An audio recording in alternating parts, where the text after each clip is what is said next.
Assalamualaikum warahmatullahi wabarakatuh. Berjumpa lagi dengan saya Titin Kusumawati, calon guru penggerak Angkatan 3 Kabupaten Klaten, bersama fasilitator Heni Riandari dan pengajar praktik Inomeri Damayanti dalam pelaksanaan modul 2.2 pembelajaran berdiferensiasi yang terintegrasi dengan kompetensi sosial dan emosional. Berikut ini adalah rencana pembelajaran berdiferensiasi yang terintegrasi dengan kompetensi sosial emosional.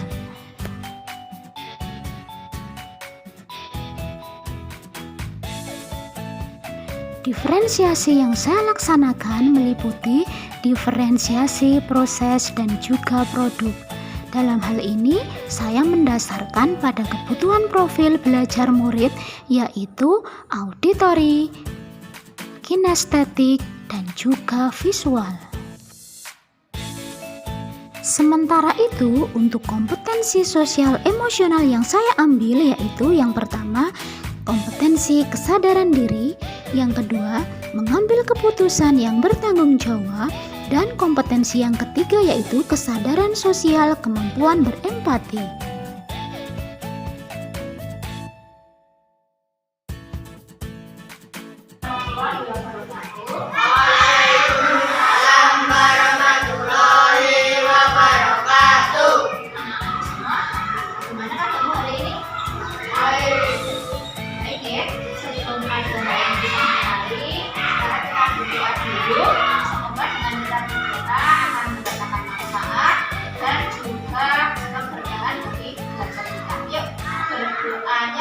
Yang pimpin hari ini adalah Mas Adit.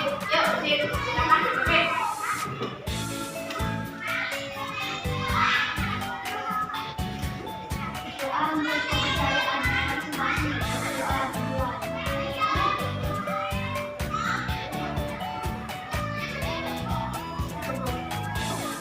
Terima kasih. Nah, sekarang sebelum hari ini kita mulai, kita membuat sebuah kesepakatan kelas dulu. Yang punya usul atau tidak, Pak? Silakan duduk jari.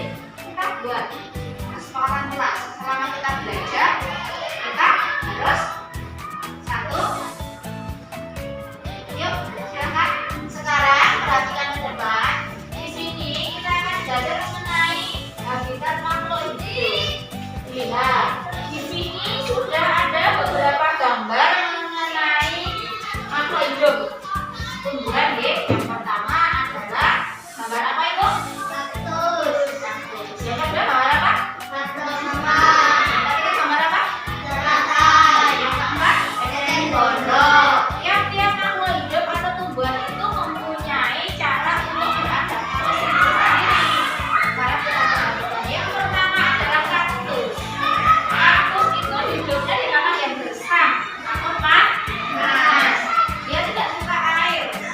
Berarti kaktus ini cara beradaptasinya adalah dia memiliki bagian daun yang tebal.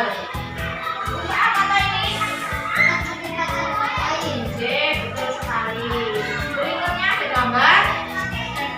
Iya, keratai ya.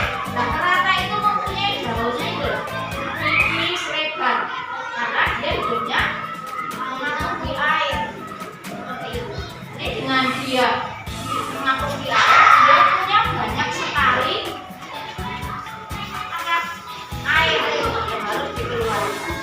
Anak-anak, kita sudah sampai pada akhir pembelajaran. Nah, pada saat ini, hari ini kita sudah belajar apa saja ya? Yang pertama, adaptasi tumbuhan. Bahwa tadi kaktus itu termasuk tumbuhan yang suka air atau tidak? Tidak suka air. Jadi dia beradaptasi dengan caranya sendiri. Betul sekali. Nanti Ibu akan mengirimkan juga penjelasan mengenai rekaman X recorder yang akan Guru kirimkan melalui WA Group. Ibu juga akan mengirimkan latihan di WA Group juga kuisis. Silahkan nanti sampai di rumah bisa membuka WA Group-nya. Minta izin orang tua dulu, jangan lupa. Gitu deh. Nah, sekarang kita akhiri pertemuan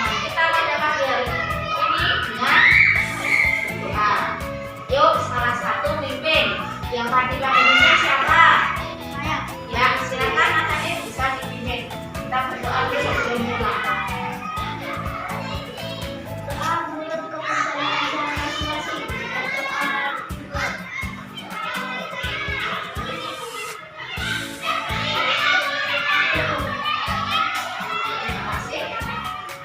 Silakan boleh dirapikan bukunya.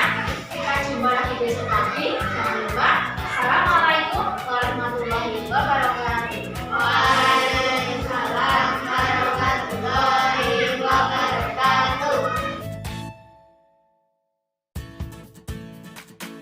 Assalamualaikum warahmatullahi wabarakatuh. Selamat pagi anak-anak. Pada pagi hari ini kita akan belajar mengenai materi IPA, adaptasi tumbuhan, dan juga habitatnya. Mari kita mulai. Adaptasi adalah penyesuaian makhluk hidup terhadap lingkungannya. Nah, tujuan adaptasi dibagi menjadi dua. Yang pertama adalah untuk mempertahankan hidupnya. Yang kedua, untuk melindungi diri. Jadi, makhluk hidup itu beradaptasi. Yang pertama bertujuan untuk mempertahankan hidupnya. Dan yang kedua, untuk melindungi dirinya. Di bawah ini, Ibu berikan contoh beberapa adaptasi tumbuhan untuk mempertahankan hidup dan juga untuk melindungi diri. Yang pertama ada tumbuhan kaktus, yang kedua nanti ada kantong semar, ada teratai, ada enceng gondok, ada putri malu, dan juga ada tumbuhan bakau. Yang pertama adalah tumbuhan kaktus. Seperti yang kalian ketahui, mungkin di rumah ada yang punya, kaktus itu tidak memerlukan banyak air. Kenapa? Karena kaktus hidup di tanah yang gersang dan kering. Kaktus itu kalau diberi banyak air, dia malah akan mati. Kaktus untuk bertahan hidup, dia mempunyai batang yang tebal dan berair. Jadi di batangnya yang tebal, ini kaktus menyimpan cadangan airnya.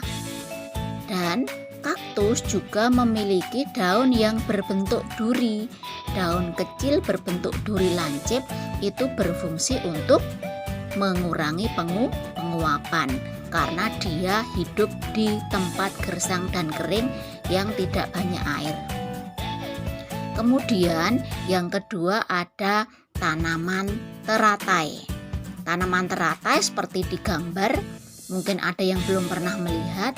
Tanaman teratai itu hidupnya mengapung di atas permukaan air. Lah, tanaman teratai itu mempunyai akar, akarnya ada di dalam air. Nah, untuk beradaptasi agar dia tetap bisa bertahan hidup, dia tidak kelebihan air, dia tidak busuk, dia mempunyai daun yang tipis dan lebar. Daunnya yang tipis dan lebar ini kalian lihat itu berfungsi untuk penguapan. Dia juga mempunyai batang yang bentuknya berongga. Untuk apa? Untuk bernafas. Itu untuk teratai. Kemudian yang berikutnya adalah enceng gondok. Enceng gondok ini hampir sama dengan teratai. Enceng gondok ini hidupnya juga mengapung di atas permukaan air. Oke, hanya bedanya enceng gondok itu mempunyai batang udara yang menggelembung seperti spons yang ini dilihat. Nah, itu berfungsi untuk menyalurkan oksigen ke akar, juga berfungsi untuk membuat tubuhnya itu tetap bisa mengapung di atas permukaan air. Kita lanjutkan, untuk yang berikutnya adalah tumbuhan kantong semar. Nah, dilihat kantong semar itu mempunyai kantong, jenenge kantong semar lah, dia mempunyai kantong. Lah kantong semar itu tumbuhan yang makanannya adalah serangga. Jadi dia makanannya bertahan hidup dengan memakan serangga.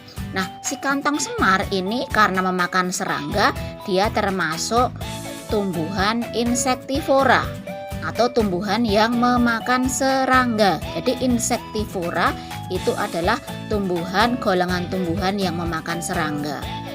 Nah, karena dia makanannya adalah serangga, dia mempunyai kemampuan untuk mengeluarkan bau menyengat. Yang bau itu bisa menarik serangga. Jadi si serangga itu ketika membaui bau yang dikeluarkan oleh kantong semar, itu akan tertarik, hinggap, dan nantinya akan masuk ke dalam kantongnya ini. Lah, di kantongnya ini si tumbuhan kantong semar ini punya cairan untuk mencerna serangga tadi. Jadi itu bentuk adaptasi si kantong semar. Karena dia makanannya serangga, dia mengeluarkan bau yang menyengat. Bau itu bisa disukai oleh si serangga. Dan dia selain mempunyai bau yang menyengat untuk menarik serangga, dia juga punya cairan di dalam kantongnya untuk mencerna serangga agar bisa diserap. Kemudian untuk bertahan hidup. Terus kemudian untuk yang kelima adalah tumbuhan putri malu. Tumbuhan putri malu ini bertahan hidup untuk melindungi dirinya. Jadi adaptasi tadi kan ada dua, untuk melindungi diri dan juga untuk mempertahankan hidupnya, untuk mencari makan maksudnya. Lah, untuk nomor 5 ini adalah adaptasi untuk melindungi diri. Seperti yang kalian ketahui, tanaman putri malu itu jika kalian disentuh daunnya, dia akan mengatup. Nah, itu untuk melindungi diri. Dia akan mengatupkan daunnya. Terus berikutnya yang keenam ada tumbuhan bakau. Tumbuhan bakau ya, bukan tembakau. Tumbuhan bakau dan tembakau itu berbeda. Jadi tumbuhan bakau itu biasanya hidupnya di pinggir laut atau di muara sungai. Lah, untuk bertahan hidup dia ada di pinggir laut yang setiap hari ada hantaman ombak, karena fungsinya memang untuk pemecah ombak, ditanam di pinggir laut atau di pinggir pantai itu. Jadi dia untuk bertahan hidup dia mempunyai akar yang kuat dan kokoh. Akar tunjang namanya. Jadi akar tunjang yang dimiliki oleh tumbuhan bakau.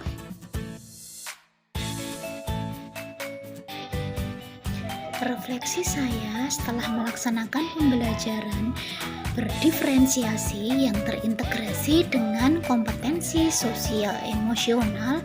Yang pertama yaitu sebelum melaksanakan pembelajaran, yaitu di tahap perencanaan, saya merasakan senang dan merasakan semangat yang luar biasa.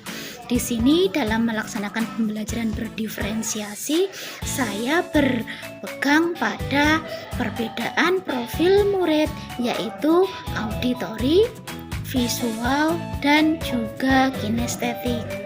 Kemudian yang kedua, selama melaksanakan proses pembelajaran berdiferensiasi yang diintegrasikan dengan kompetensi sosial dan emosional, saya merasakan hal yang luar biasa, di mana anak-anak bisa belajar dengan menggunakan profil belajar mereka masing-masing. Anak terlihat antusias sekali. Dengan penerapan KSE, anak merasa lebih bisa menghargai orang lain. Dia merasa lebih dihargai. Dia merasa lebih bisa bersemangat dan akhirnya bisa memperoleh hasil yang lebih baik dari hari-hari sebelumnya. Setelahnya, hal yang ingin saya lakukan ke depan adalah saya ingin lebih lagi menggali pembelajaran berdiferensiasi yang diintegrasikan dengan kompetensi sosial dan emosional, di mana hal ini saya pandang sebagai hal yang sangat luar biasa jika diterapkan secara berkelanjutan. Saya akan belajar lebih lagi, saya akan menggali lebih lagi potensi-potensi diferensiasi apa saja yang ada pada murid saya. kebutuhan belajar apa yang diinginkan oleh murid saya. Dan juga tidak lupa saya juga akan lebih menggali lagi mengenai kompetensi sosial dan juga emosional yang nantinya akan membantu murid untuk lebih baik lagi dalam belajar.